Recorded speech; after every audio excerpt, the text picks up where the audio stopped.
ज्ञानतिमिरन्धस्य ज्ञानाञ्जनाशलाखाया चक्षुरुन्मीलितं येन तस्मै श्रीगुरवे नमः। श्रीचैतन्यमनोभीष्टं स्थापितं येन भूतले स्वयं रूपा कदा मह्यं ददाति स्वापदान्तिकम्।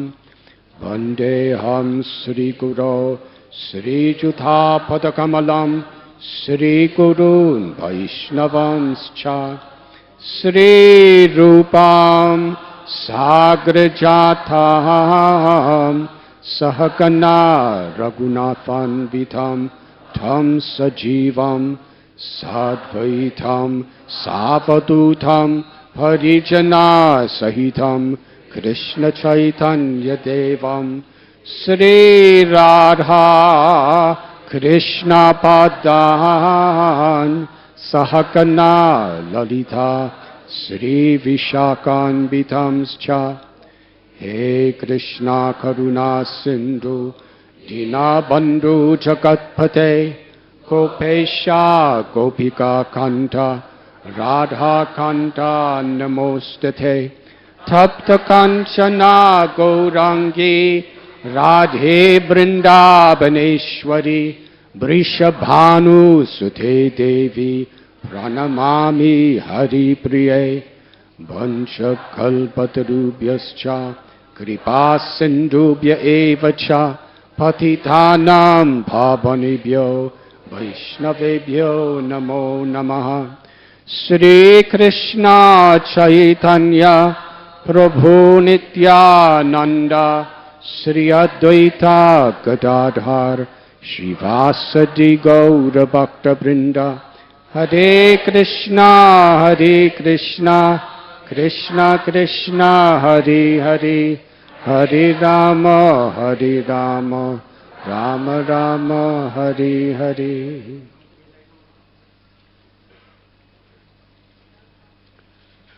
They could be more silent back there.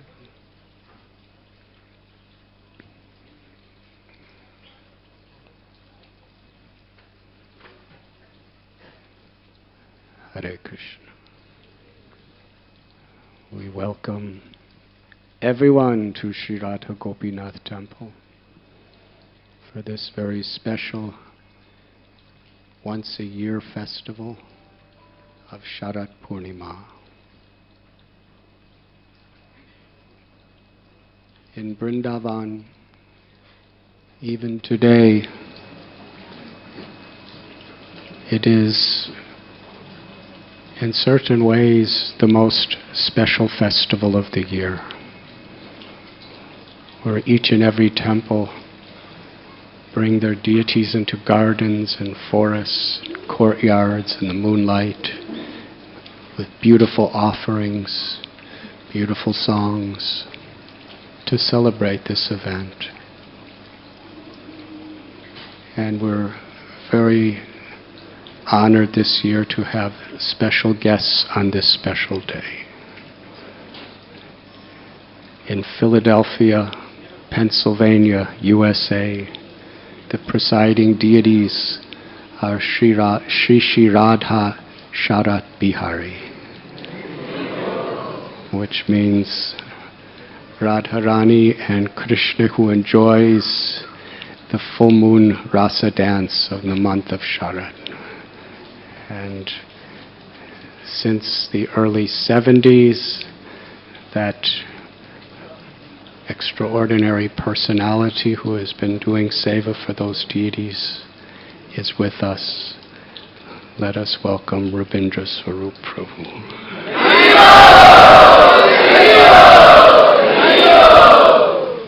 And we also have, we've already welcomed Shesha Prabhu and Trinakarta Prabhu, Karta Mataji, Virabahu Prabhu, Kavichandra Swami Maharaj, Nartaki, and to all of you.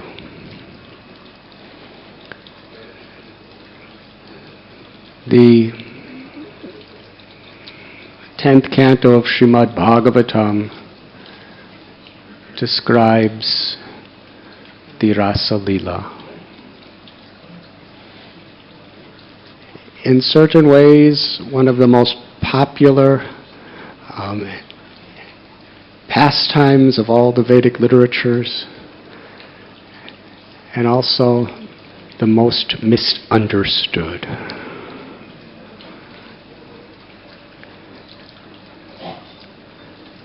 Srila Prabhupada and our acharyas have taught that Vyasadeva, the literary incarnation of Krishna, he compiled the 4 Vedas, Rig Veda, Yajur Veda, Samaveda, Atharva Veda. He expanded with the 108 primary Upanishads and many others as well. And then the Itihastas, the histories, the Mahabharata, including Bhagavad Gita, the Puranas. And extracted the essence from all this knowledge, all this history, all this tradition, and wrote the Vedanta Sutras.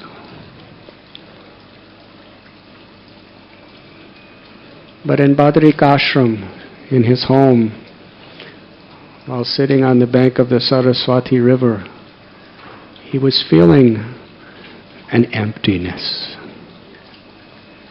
And because he is Paradukaduki, he is saying that another's happiness is my happiness and another's suffering is my suffering. And Dukkhalayam Ashashvatam. Ultimately, however happy we are in this material world, everything's temporary. The inevitable. By the power of time or the 3 modes of nature, there will be old age, disease, death, and rebirth. Aryatmaka, Aryaivaka, Aribhotaka. Miseries caused by one's own body and mind, miseries caused by other living beings, and miseries caused by natural disturbances. Just like Shraddha Devi and Ravindra Swarup Prabhu, they were supposed to leave tonight. But there's someone named Sandy who appeared as a massive hurricane. And she's kind of, not just a hurricane, but she's like a cross-cultural hurricane. She's mixed with a winter storm. And all the flights are canceled. And according to the news, 60 million Americans are going to be affected by this storm.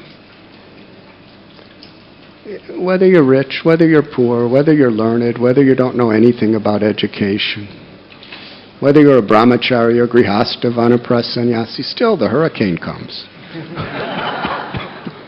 It's not that it touches someone and not something. That's the way the world is.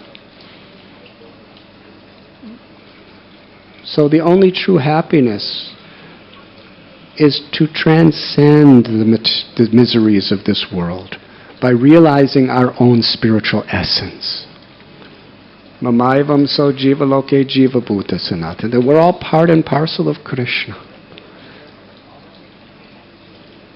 Nitya siddha Krishna prema sajya kabuna. Love of Krishna is within everyone's heart. And a saintly person, when they see somebody is bereft of that love for Krishna, not in knowledge of the eternal nature of the soul, Satchidananda, they cry out of compassion. So out of compassion, Vyasadeva was feeling something empty. And then Narada Muni appeared, his guru, and told him, you explain in Vedas, you explain the absolute truth, but it's very, very mixed up with so many ways for people to find some better quality of life through artha kama dhamma moksha, through economic development, through sense gratification, through piety, or through liberation. but you have not yet given a literature that exclusively explains the very highest essence of unmotivated love.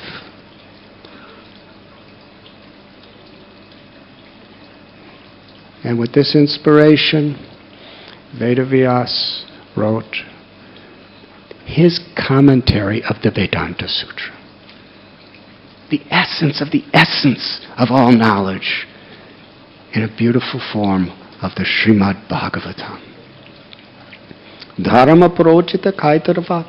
That the very beginning he says that this scripture kicks out all subordinate or cheating religious principles.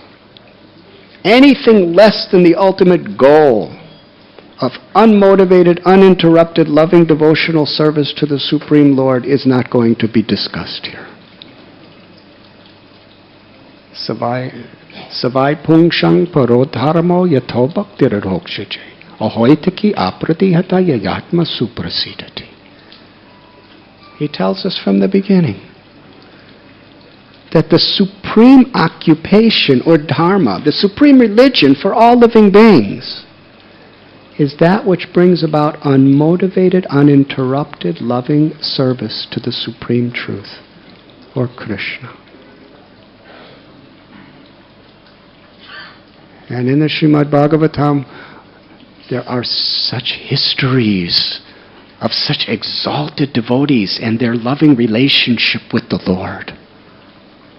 The Pandavas, Parikshit, Shukadev, Prahlad, Dhruva, Ambarish, Arantidev, Hanuman, Vibhishan. And the culmination is the 10th canto. All these descriptions of pure loving service.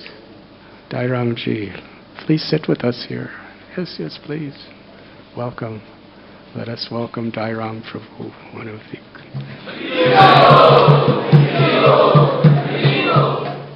Much louder than that, please.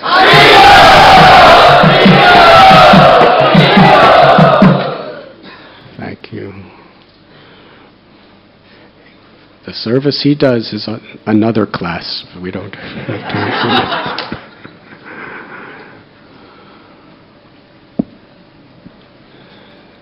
And the culmination is Krishna, who appears in his all beautiful, all merciful, all loving original form.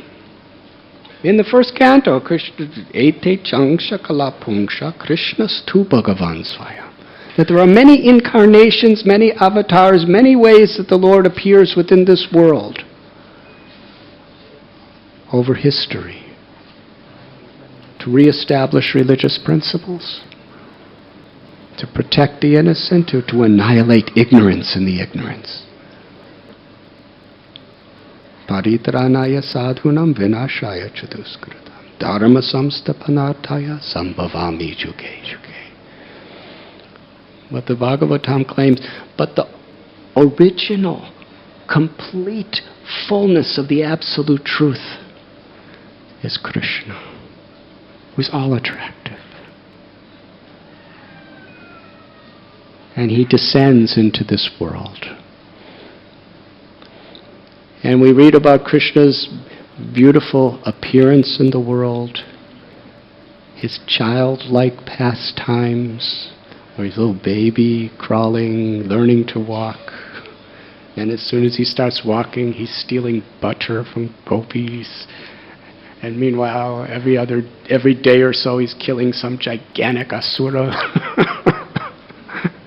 And his beautiful Sakyaras Leela with his cowherd friends.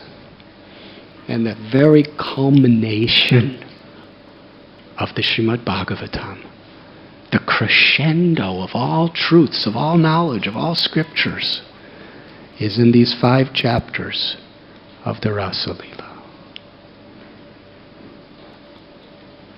Now, before we give a brief outline of the Rasa Leela, let us understand its nature. It is the highest revelation of the pure, liberated Atma or soul's love or prema for Krishna, the Absolute Truth. There is not a tinge of ego, selfishness, lust, envy, anger, pride, greed, or illusion. It is spotless. Shukadev Goswami, we know his story. He was totally liberated from any material desires or attachment while he was in the womb of his mother.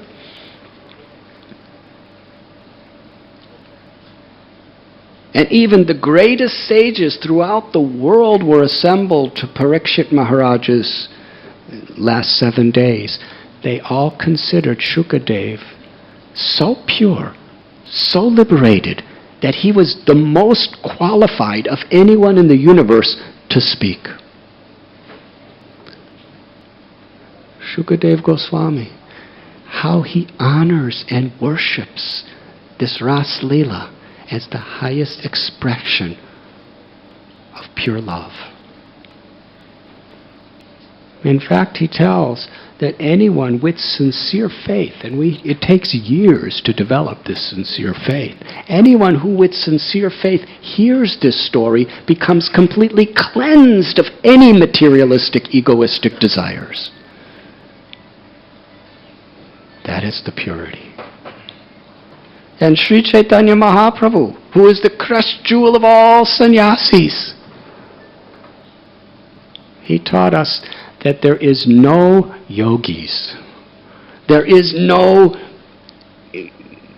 transcendentalists who have achieved such a high peak of spiritual realization as the gopis of Vrindavan, who are simple cowherd girls, who simply know nothing but their love for Krishna. And Raghunath Das Goswami, he gave up, Rupa Goswami, Sanatana Goswami, they gave up massive fortunes and beautiful families to live the most difficult lives from a material perspective of austerity. They slept under a different tree every night in Vrindavan. They would just beg for some dry rotis and chickpeas. Gopal Bhatta Goswami, did you ever see some of the places he lives? In Shanket, for years and years he lived in an underground cave. You can't stand up. You have to crawl down into it. And then after you crawl, you could sit and your head's just touching and there's no ventilation whatsoever. And he would be down there just in the ecstasy of chanting the holy names and remembering Sri Radha Krishna's beautiful pastimes. Raghunath Das Goswami, how he lived, what was the nature of his life. He would just take a little leaf with some buttermilk on it once a day.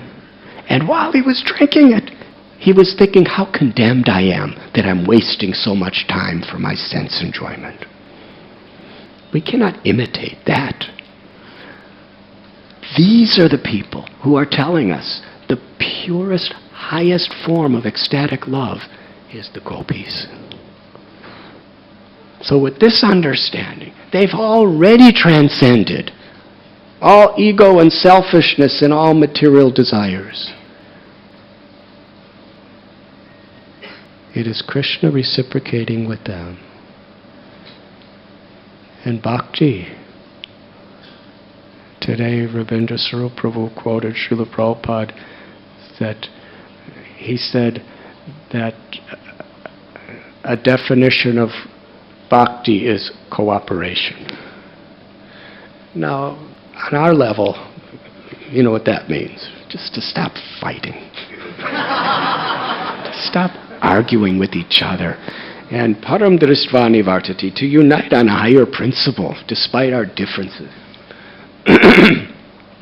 But on a higher and higher level, cooperation is no desire for any ego-selfish fulfillment. A complete giving of oneself for the pleasure of our beloved. That's seva. Seva means unconditional service. Krishna, on this night of Sharad Poornima, as the full moon, Srila Prabhupada explains that this full moon tonight in Vrindavan is the most beautiful night of the year. He even says, so many people go to the Taj Mahal just to see the moon on the dome of the marble. But by Krishna's grace, we're not there.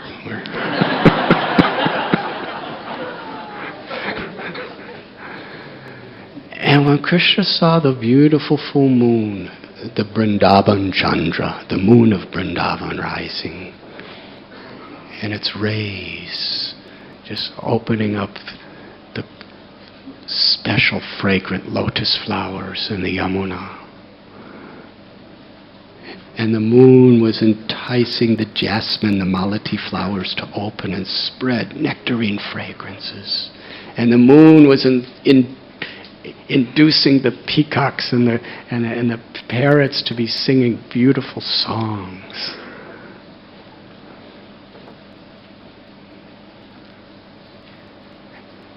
And Krishna, within his heart of heart, awakened this deep desire to give the highest pleasure to his most intimate, loving devotees, the gopis.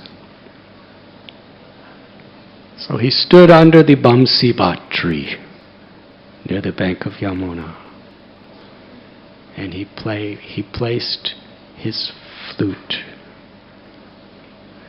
to his lips, which are brilliant and shining like the bimba fruit. And the love of his heart poured in the form of his breath through the holes of the flute. And that love of his heart, when it went through the holes of his flute, it transformed into a beautiful song. It was literally Krishna's infinite love for his gopis manifesting in a sound vibration that was so sweet.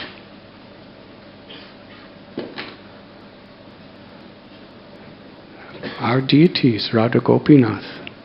Gopinath's playing that same song for us. But we have to have the ears, we have to have the love to hear it.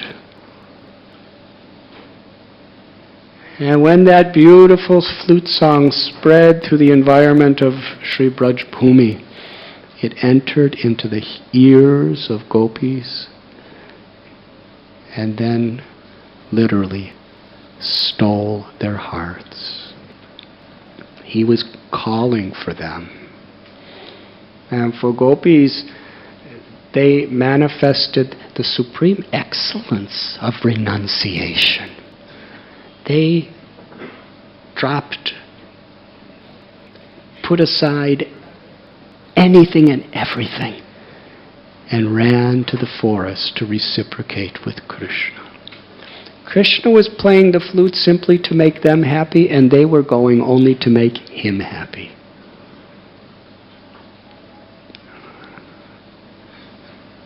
Some were cooking. And the preparation is just boiling. They were so eager to be with Krishna, they didn't even take the pot off the fire. They just let it boil over. Others were serving their families dinner, and they just put down the pot and left. Family, where are you going? They didn't have time to say anything. It's the night. Others were nursing their babies. They just put their baby down and left. Others were getting dressed. And they heard it, and they just were practically half dressed. They knew they had to get dressed, but they were in such a rush, they put the top part of their clothing on the bottom part of their body and the bottom part on the top, and I don't know what that looked like, but they ran to the forest. They didn't concern themselves with what people are going to say, with social violations of social etiquette. Sarva dharman parityajya mam ekam sharanam praja. Aham tvam sarva papebhyo mokshayishami masuja. Our acharyas explain this is the very essence of the personification of this verse on the highest level. Abandon all varieties of dharma and just surrender to me.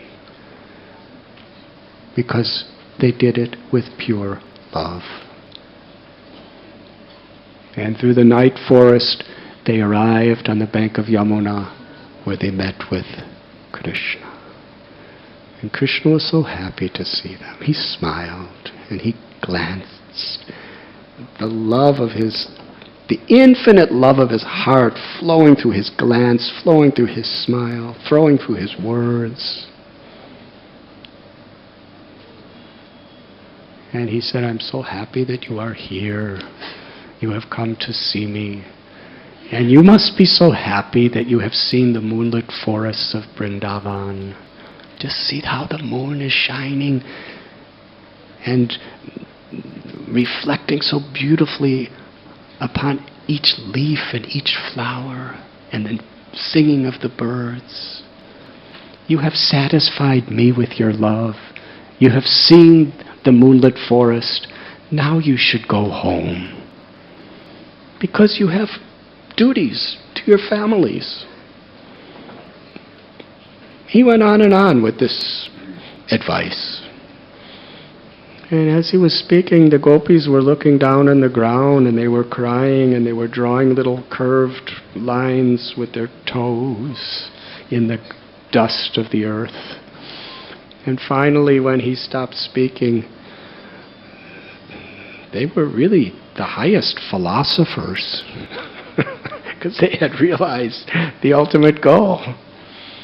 They said, what you're saying is what we're doing. After all, you are the Paramatma. You are the life force in every living being. The only reason we love anyone is because you're present in their heart. When you leave someone, they're a dead corpse.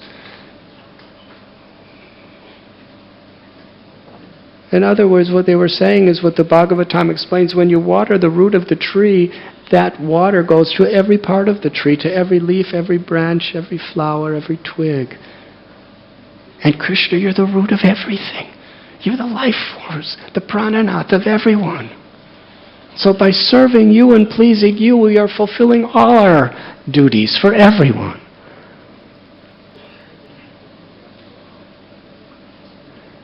And Krishna was so pleased, he accepted. And then he began to reciprocate with the devotion of each gopi in such a way that each gopi was thinking, they were singing together, they were dancing together. Each gopi was thinking, Krishna's only with me. Krishna's Rasa Bihari. When it comes to ras or spiritual relationships, Krishna can perfectly, fully, ever increasingly satisfy all of his devotees. See, you and me, if we pay attention to someone, then we can't pay attention to someone else. But Krishna, in the spiritual world, there are unlimited devotees in so many forms, with so many personalities, and Krishna simultaneously, intimately, everyone is thinking Krishna's with me. That's Krishna's power. Can you imagine having a lover like this?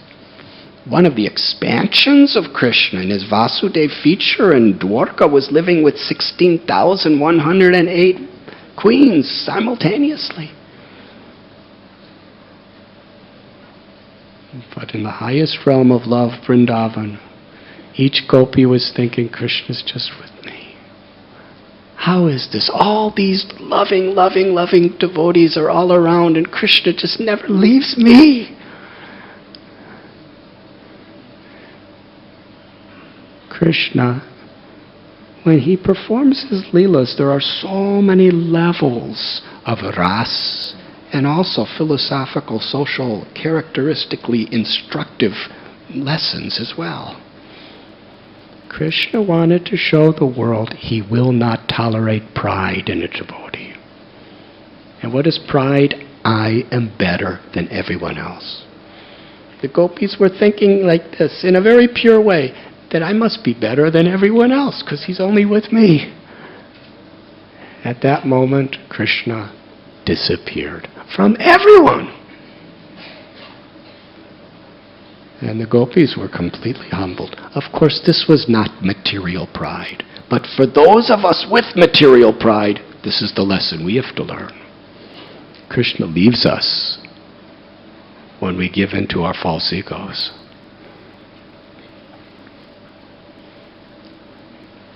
And sometimes he teaches basic lessons on the highest platform to the highest devotees.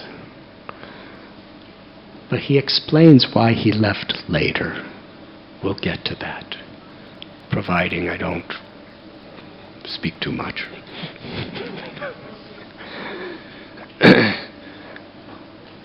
When Krishna disappeared, the gopis went completely mad in separation. Of course, we know this vipralamba bhav is the highest union with the Lord.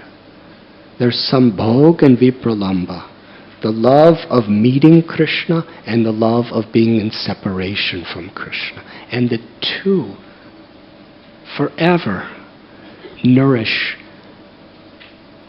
the sweetness of the other. Because for a sincere devotee, Krishna is never separate. But that appearance of being physically separate causes the devotee, in those feelings of apparent unhappiness, to go deeper and deeper and deeper into their heart, where in remembering Krishna, Krishna is embracing them at the very core of their very souls. That is vipralamba. They were so intoxicated with their love for Krishna, they began to search. They were asking each and every tree of the forest. They left the bank of the Yamuna and went deeper and deeper into the forest. Oh, Tamal tree. Oh, banyan tree. Oh, Kadamba tree. Have you seen the son of Nanda Maharaj? They were asking the deers. They were asking the stars, the sky, the moon, the flowers, the earth. Oh, Mother Earth, you are so fortunate. Krishna steps on you with his lotus footprints. Who is more fortunate than you? You must know where Krishna is. Where did he go? But nobody answered. And they started manifesting Krishna's pastimes. One gopi would become Putana, one would become Krishna. One would become Krishna, one would become Shakatashur, and they were replaying all of these leelas in the forest.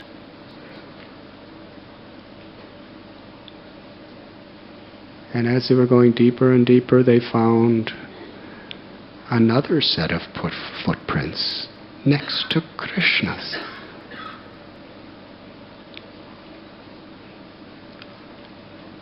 And they were speaking among themselves how Krishna has left all of us who have surrendered our lives with love for one gopi. And that one gopi, her worship, her love is superior to all others. This is the place in the Srimad Bhagavatam where the culmination, the secret purpose of the Bhagavatam is manifested. the supreme glory of that one gopi, Srimati Radharani. Radha Krishna Pranaya Vikratir Ladini Shaktiratma. That the one absolute truth eternally has these two forms of Radha, Krishna. Krishna is the supreme Vishaya, object of love. Sri Radha is the supreme whole of the ashraya, the abode of love. She's the source of all love. All love that anyone has is only an infinitesimal part and parcel of Radha's love. In Sri Chaitanya Charitamrita, this concept is developed where Krishna wants to taste the sweetness of Radha's love, because it's the highest happiness, the deepest spiritual revelation. So Krishna left the highest of all devotees to be with Sri Radha. And then as they're seeing the footprints, I don't have time to go into too many details, and I'm not qualified to go into any details. But they're seeing how she must have been tired, because now there's only one set of footprints. Krishna must be carrying her. And then they saw there was only very deep toe prints. Krishna must have put her down, and he must be reaching over to get flowers to pick just for her. What is her fortune? And here we see from the ground, the prints, that Krishna must have taken all those flowers to decorate her hair.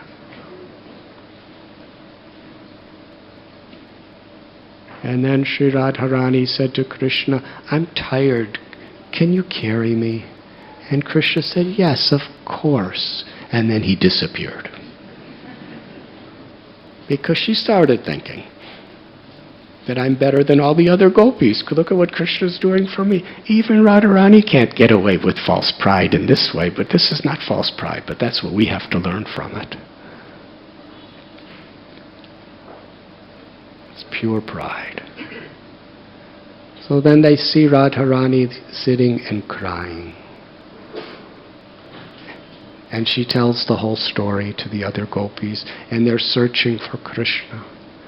And they come to a place so deep in the forest, the trees were so thick that not a single beam of moonlight can get through it. It was pitch dark. They couldn't even see his footprints. So they all went back to the Yamuna River and performed Sankirtan. Together, they sang the beautiful Gopi Gita. I remember some years ago I was in Vrindavan and Dairam Prabhu came. It was during the month of Kartik. And he sang the whole Gopi Gita by memory to me. He would do this every day. Now he's battling court cases, but in those days he used to sing Gopi Gita every day. And in his heart, that's what he wants to do, but just see his surrender. The Gopi Gita is the songs of the love of the gopis in separation from Krishna. Shri Radha, Lalita, Vishaka, all these gopis.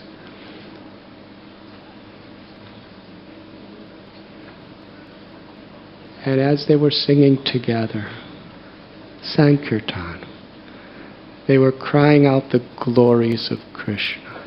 They were crying out the sweetness and the beauty and the mercy of Krishna. And they're especially crying out Krishna's love for his devotees.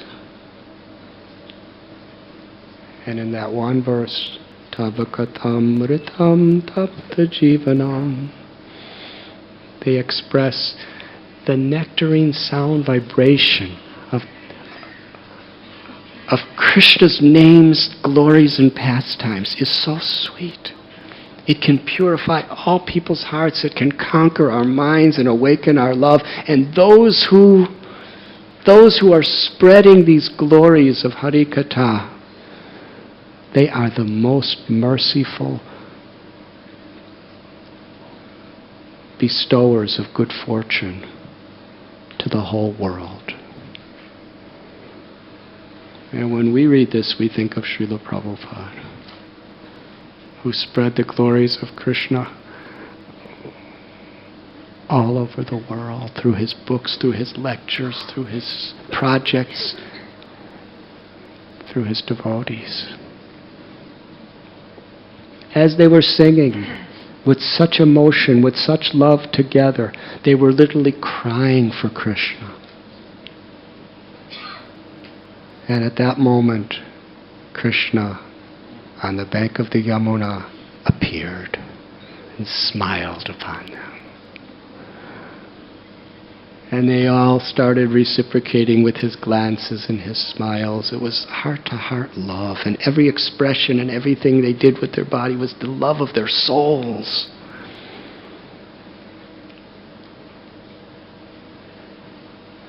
The gopis asked Krishna 3 questions. And I will end with this very, very rasic, philosophical explanation of what is true love and what is the nature of Krishna's love.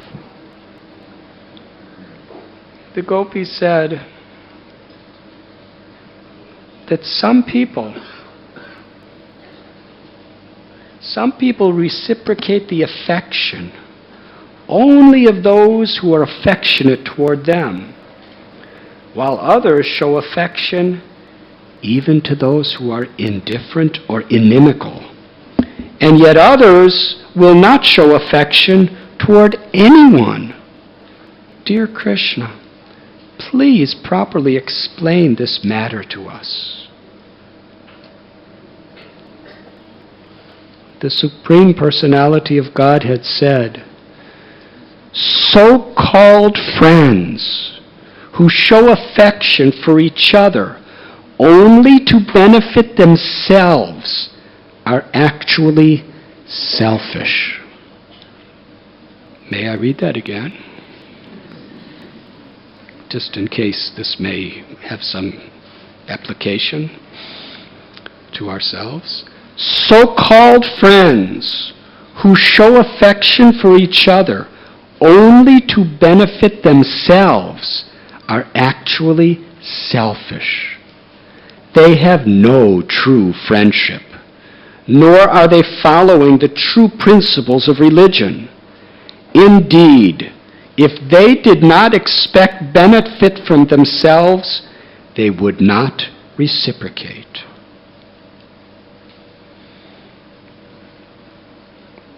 Krishna continues, my dear gopis, some people are genuinely merciful. He's speaking second example of gopis. We remember the first one was some people reciprocate affection with those who are affectionate toward them. Krishna said they are selfish. So-called friends, because it was more about themselves. Some people, they asked, they show affection to everyone, even those who are inimical or indifferent to them. Krishna says these people are genuinely merciful, or like parents, naturally affectionate. Such persons who devotedly serve even those who fail to reciprocate with them are following the true faultless path of religion, and they are true well-wishers. The third category the gopis asked about was those who don't show affection to anyone. Krishna says, then there are those individuals who are spiritually self-satisfied, materially fulfilled, or by nature ungrateful or simply envious of superiors. Such persons will not love even those who love them. What to speak of those who are inimical? Those who are spiritually self-satisfied. They don't want to get entangled in all these such relationships. So some of those people, they don't reciprocate affection with anybody. Those who are very temporarily, materially fulfilled, they don't need anything from anyone. So they don't reciprocate affection with them. And then there are those who are envious, even of well-wishers. Somebody has something more than me, more fame, better skills, more beauty, more wealth, whatever it may be, even if they're affectionate toward you, envious. Or those who are arrogant. And Srila Prabhupada says, Krishna explains here, those who are simply ungrateful.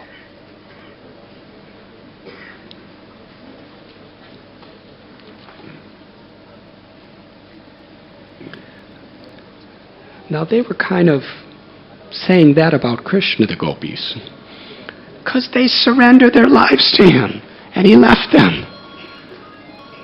Krishna continues. But the reason I do not immediately reciprocate the affection of living beings, even when they worship me, O gopis, is that I want to intensify their loving devotion. Then they become like a poor man who has gained some wealth and then lost it, and who thus becomes so anxious about it that he can think of nothing else. My dear girls, understanding that simply for my sake you had rejected the authority of worldly opinion, of the Vedas, and of your relatives, I acted as I did only to increase your attachment to me. Even when I removed myself from your sight by suddenly disappearing, I never stopped loving you.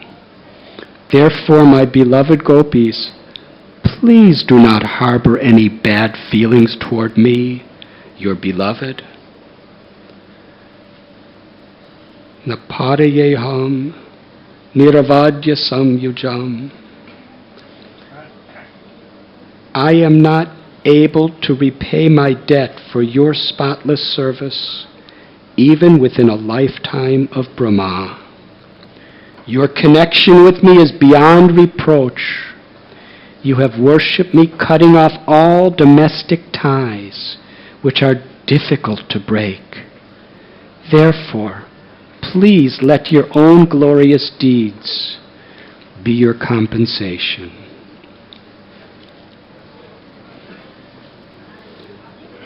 In this interaction between Krishna and gopis, Krishna is revealing to us, even when we sincerely, earnestly, honestly try to surrender our hearts to Krishna, when it appears that he's not reciprocating, out of his love, that separation is only to intensify our love. Whatever Krishna does is perfect. In the case of the gopis, the love between Krishna and gopis is infinitely, eternally, ever increasing. It is the ultimate aspiration of every devotee to be following in the footsteps of gopis. We cannot imitate. So much so that Lord Brahma wants to be a little piece of grass in Vrindavan, so gopis will step upon his head. And Uddhava, Krishna's dearest, most intimate friend, wants to be a little gumamat lata, a little clump of grass, so the gopis will step upon his head. When we hear the story of Ras Leela, where Srimati Radharani's supreme glories are revealed, and the love of the gopis is so beautifully expounded by the greatest sages, we can get a glimpse of the gift of what Lord Sri Chaitanya Mahaprabhu came to give the world through the congregational chanting of the holy names.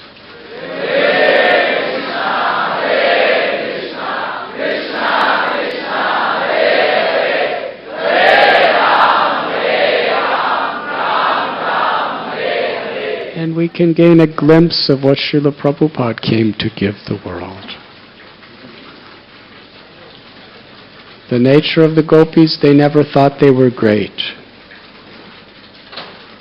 They simply served with love, with such simple, pure love. That is our ultimate aspiration, to simply serve with pure love. And now, Sri Sri Radha Gopinath are about to reveal, once a year only, this special Sharad Poornima darshan. And with our hearts of hearts, we will express our gratitude and express our will to follow in their footsteps by surrendering our selfishness, our egos, for the highest goal of the pleasure of the Lord. And we will celebrate through our prayers and through our song. Thank you very much.